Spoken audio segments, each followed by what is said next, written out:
Salams and welcome. Thank you for joining me in part 11 of this magnificent book, The Way to the Quran.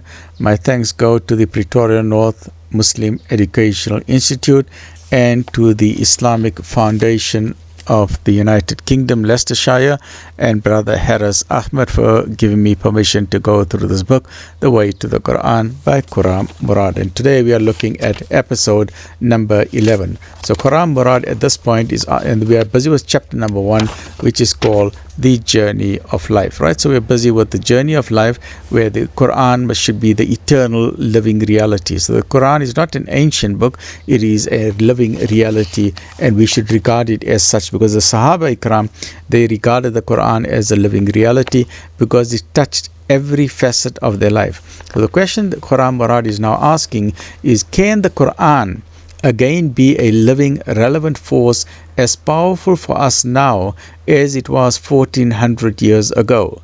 This is the most crucial question that we must answer if we wish to shape our destiny afresh under the guidance of this magnificent Quran, this Kalamullah, the word of Allah subhanahu wa ta'ala, the Quran, which is a glorious book and is also known as Quran al-Mubin, the clear book, and is also known as Quran al-Hakim, the wise book, and is also known as Quran al-Furqan, that which helps us to distinguish between right and wrong, because the Quran encourages us to be upright moral citizens, to have a moral compass, to know what is right, what is wrong, and to have the highest standards of morals, ethics, and personal integrity, all packaged in akhlaq, which is to have the best of morals and all these morals, best of manners, and respect, and morals and ethics and personal integrity. But for the Quran to become a living reality in our life, there appear, however, to be some difficulties, not least of which has to do with the fact that the Quran was revealed at a certain point in time to a certain group of people who were faced with certain living conditions in their particular certain society. So the question here is, was it only relevant to that particular cultural society of the Arabians of that day, or has it got a universal message? And without doubt, the questions and problems arisen in the Quran are of such a universal and general nature that the lessons and values and principles contained in the Quran are just as relevant as it was 1400 years ago to the lawless Bedouin tribes of Arabia as it is today. It is as relevant today in America and in Canada and in France and in Britain and Ireland and Scotland and Sweden and Switzerland and Norway and Finland and Spain and Portugal and Poland and Italy and Greece and Turkey and Romania and Russia and Ukraine and India and in Jerusalem and in Pakistan, Malaysia, Indonesia, China, Australia, New Zealand, Japan, Taiwan, Korea,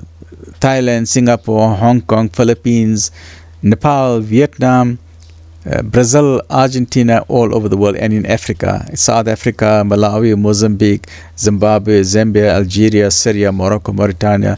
The Quran is relevant everywhere throughout the world, throughout mankind, irrespective of which country you're living in, irrespective of what your cultural traditions are. The values and principles contained in the Quran are relevant today as they were relevant 1400 years ago, as they will be relevant in 1,000,000 years today, even one day when mankind goes to live on Mars, or even manages to go beyond our solar system, further than Jupiter, which is 1,000 times bigger than our Earth, further than the asteroid belt, further than the Kuiper belt, and further than the Oort cloud, which would be very, very difficult. But even getting to the Andromeda galaxy, no matter where you are in the universe, the Quran is and will always be relevant.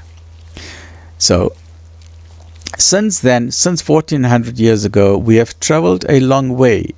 We have made gigantic leaps in technological advances and know-how, and we have seen considerable social changes taking place in human society. And now this was written, I think, many, many years ago. You know what's so amazing? I forgot to mention that in the preface to this book, when Khurram Murad, when he wrote this preface to the book, look how amazing this is. He wrote this in the 15th of Shaban. Let me just get my spectacles there. 15th of Shaban, 1405 in Leicester, on the 6th of May 1985, right? So listen to this, 15th of Shaban. And you know what day is today? Today is the 16th of Shaban. Yesterday was the 15th of Shaban, was Laylatul Miraj, a big day. Yesterday was Friday. And today, I'll tell you the date today. Today is the 15th of February. So let's compare the date. So this is 15th of Shaban, 1405 in 1985.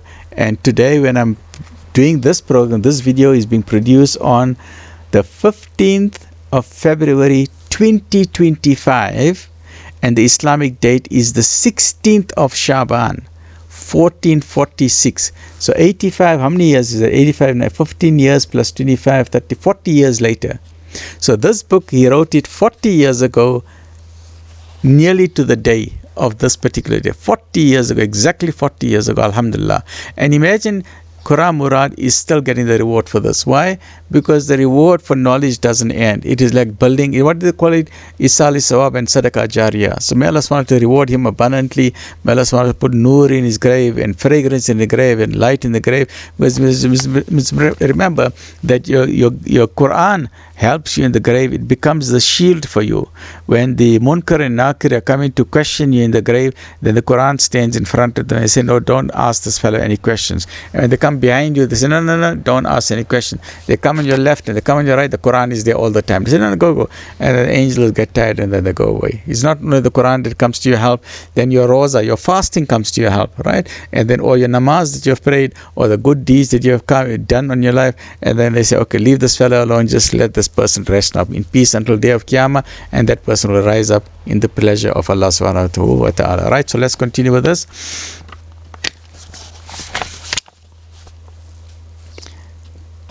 Right, so since 1400 years ago, we have traveled a long way. We have made great gigantic leaps in technological advances and know-how, and we have seen considerable social changes taking place in human society.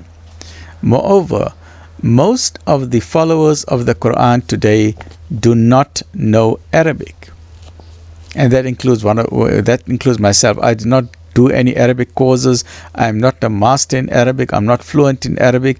Yes, I did go for some madrasa classes and we learned some basic surahs and those type of things. But may Allah subhanahu wa ta'ala forgive me my shortcomings. I'm doing just a little bit that I can to share my knowledge with you. May Allah subhanahu wa ta'ala forgive me my shortcomings. The thing that is motivating me to do this, because I see, especially among the Gen Z and especially amongst elderly people like us, we are losing touch with our spirituality. We are losing touch with Islam. We are losing touch with the Quran. And my Nabi and your Nabi, you know what my Nabi told me? My Nabi told me, he told you, told all of us at the farewell pilgrimage. He says, share my words. Share my words. Share knowledge, even if it is one ayah of the Quran, or even if it is one hadith. Even if you do not understand it, just share that knowledge. That is what my Nabi told me. He told me and he told you. He told us, share knowledge even if it is one ayah of the Quran, or even if it is one verse or one hadith. Why? Because the person you're sharing it with, maybe that person is going through some difficulty today, and that verse is relevant for that person. Let's say a person is going through difficulty, right?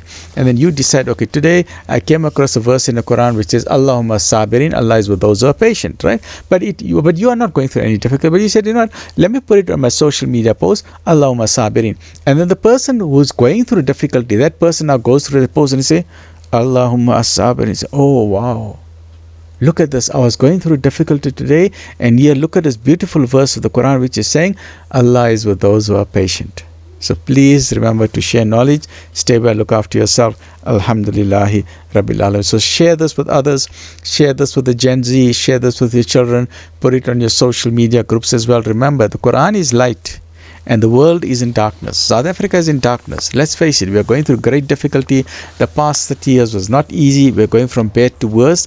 We are just hoping and praying that the GNU gets things sorted out. Yes, I'm very positive and hopeful that we can get things sorted out.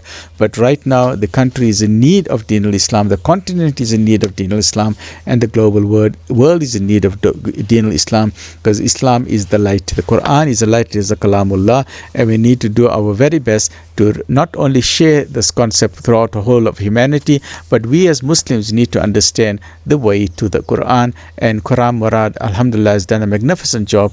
I don't know if I should call him Sheikh or Maulana. I'm not too sure about his titles.